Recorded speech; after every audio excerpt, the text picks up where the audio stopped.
এদেশের সাংবাদিকরা যাতে তহিনের মতো অবস্থা না হয় সেজন্য আগে থেকে ব্যবস্থা নেন। আগামী রাষ্ট্রকে যদি অন্ধকার থেকে আলোর দিকে আনতে চান তাহলে সাংবাদিকদেরকে বাঁচিয়ে রাখতে হবে। তহিনের মতো আরো অনেক ঘটনা ঘটবে।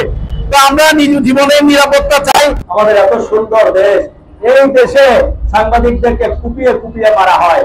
এই দেশে সাংবাদিকদের যে ঘটনা আপনারা দেখেছেন গাজীপুরে, একজন সাংবাদিককে কতটা নির্মম ভাবে ইট দিয়ে পা থেকে মাথা পর্যন্ত তাকে থেতলে দেওয়া হয়েছে। এটা পৃথিবীর কোন যুদ্ধক্ষেত্রে, পৃথিবীর ইতিহাসে দ্বিতীয়। আমরা সেই আইয়ামের জাহেলিয়াতের যুগের কথা শুনেছি, যেখানে বর্বরতা হতো, আর আজকে দেখছি আমাদের একটা সভ্য দেশে এইসব কাজ হচ্ছে। আমরা অনেকে হা করে দেখছি। আমরা দেখেছি যে সেখানে কাছাকাছি পুলিশ ছিল, পুলিশ আমাদের অনেক বড় উপকার করেছে। কি করেছে জানেন? ওদেরকে বলেছে যে তোমরা এখান থেকে নিয়ে দূরে নিয়ে মারো, আমাদের সামনে এখানে মারো না। এ হচ্ছে আমাদের দেশের বর্তমান পরিস্থিতি। এ থেকে উত্তরণ করতে হবে। তবে রাষ্ট্র, পুলিশ, প্রশাসন চাইলে যে অনেক কিছু পারে সেটার প্রমাণ আমরা কিন্তু আজকে দেখেছি। যে সে গাজীপুরের ঘটনায় 7 জনকে গ্রেফতার করা হয়েছে, রাত বিরাত অভিযান পরিচালনা করা হয়েছে, আমরা বিভিন্ন সোশ্যাল মিডিয়াতে দেখেছি। তার মানে কি, যে প্রশাসন চাইলে অনেক কিছু পারে, তাই না? আমি প্রশাসনের কাছে জানতে চাই, আপনারা যেহেতু অনেক কিছু পারেন, তা আমরা বা আমি মরে গেলেও কি আপনারা এরকম ইনভেস্টিগেশন করে তারপর আসামি ধরবেন, নাকি আমি মরে যাওয়ার আগে আমার নিরাপত্তার ব্যবস্থা করবেন? কোনটা করা জরুরি? এদেশের সাংবাদিকরা যাতে তহিনের মতো অবস্থা না হয় সেজন্য আগে থেকে ব্যবস্থা নেন। এক্সট্রিম মশার কয়েল প্ল্যান্ট ফাইবার দিয়ে তৈরি, তাই সহজে ভাঙে না, সুগন্ধিযুক্ত ও নিরবিচ্ছিন্নভাবে জ্বলে। ডেঙ্গু, চিকুনগুনিয়া বাহি সহ যে কোনো মশার বিরুদ্ধে দেয় এক্সট্রিম। সময় অপরাধীরা সাংবাদিকদের গলা চেপে ধরার এমন একটা সবসময় পায়তারা করে।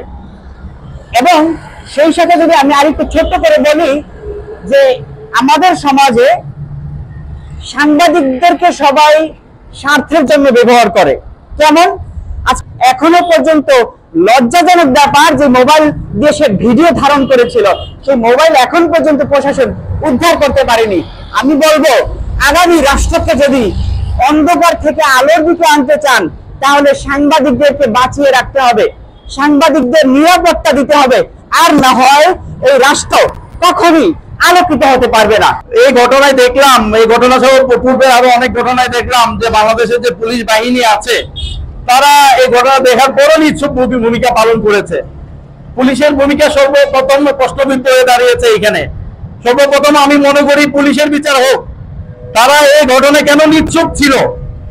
সামনে এই যদি পুলিশের এই ওদেরকে নিয়ে যদি কোনো বিচার আচার না করা হয় তাহলে ভবিষ্যতে আরো ঘটনায় তুহিনদের মতো আরো অনেক ঘটনা ঘটবে। তো আমরা নিজ জীবনের নিরাপত্তা চাই।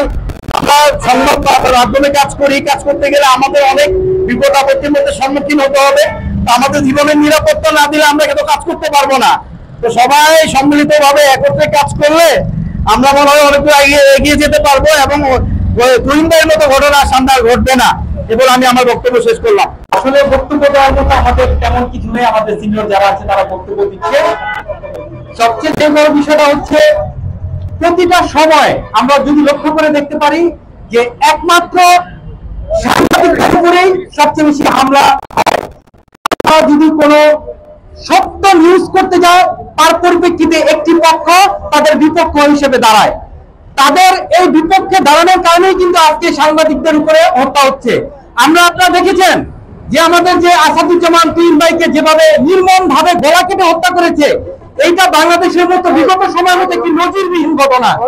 আমরা চাই অতি শীঘ্রই, যেহেতু আমরা আজকে সকালে আমরা আপনার প্রেস ব্রিফিংয়ে দেখেছেন 5 জন গ্রেফতার হয়েছে, আমরা এখন আমাদের যে মূলত দাবিটা হচ্ছে এই 5 জনকে অতি দ্রুত আইনের আওতায় এনে তাদেরকে ফাঁসির মঞ্চে ঝুলাতে হবে, যাতে করে বিগত সময় এবং পরবর্তীতে এই কার্যকর ভূমিকা দেখে কোন সন্ত্রাসী চাঁদাবাজি বাহিনী যাতে আমাদের উপর আর হামলা না করতে পারে। প্রতিদিনের কাগজ পত্রিকার স্টাফ রিপোর্টার আসাদুজ্জামান তুহিনকে নির্মম ভাবে সন্ত্রাসীরা হত্যা করেছে।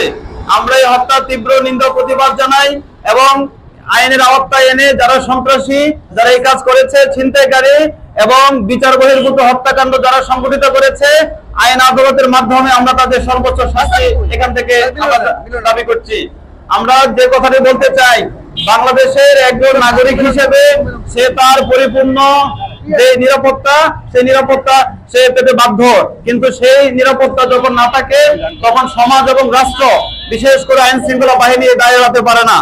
বাংলাদেশের বিভিন্ন অঞ্চলে দেখা যাচ্ছে সাংবাদিকরা নিপীড়নের শিকার হচ্ছে। সাংবাদিকরা যখন নিপীড়নের শিকার হয়, রাষ্ট্র যখন তাদেরকে নিরাপত্তা দিতে না পারে, তখন সেই ব্যাপারটি অত্যন্ত দুঃখজনক হয়ে যায়। আমরা আজকের এই মানববন্ধন থেকে অত্যন্ত শক্তভাবে, দৃঢ়ভাবে বলতে চাই, যারা এই ধরনের হত্যাকাণ্ড সংঘটিত করেছে আমাদের সঞ্চালিত হবে এবং আমাদের এখানে সাংবাদিক যারা সংগঠন আছে তারা এই সাংবাদিক সংগঠনগুলোর দৃষ্টি আকর্ষণ করে বলছি, আপনারা আপনাদের পক্ষ থেকে কি ব্যবস্থা নিচ্ছেন সেটা আমরা জানতে চাই। আরেকটি বিষয় হচ্ছে, সাংবাদিক যারা সংগঠন আছে তারা কখনোই আমাদের নির্যাতিত সাংবাদিকদের পাশে ওইভাবে দাঁড়ায় না, সেটা আমরা দেখতে পাচ্ছি। আমি মনে করি যে সরকার প্রধান যারা আছে তারা এমনকি আমাদের নিরাপত্তা দেওয়ার দায়িত্ব তাদের। যে দেশের যে প্রশাসন আছে, সেই প্রশাসন যদি আমাদের নিরাপত্তা দিতে না পারে, তাহলে আমি মনে করি ওই প্রশাসনে ব্যর্থ। তো আমাদের নিরাপত্তাটা নিশ্চিত করার দায়িত্ব হচ্ছে রাষ্ট্রের। আজকে একজন সাংবাদিকের উপরে যেভাবে হামলা হয়েছে, তাহলে যেভাবে সাংবাদিকরা নিরাপদ নয়,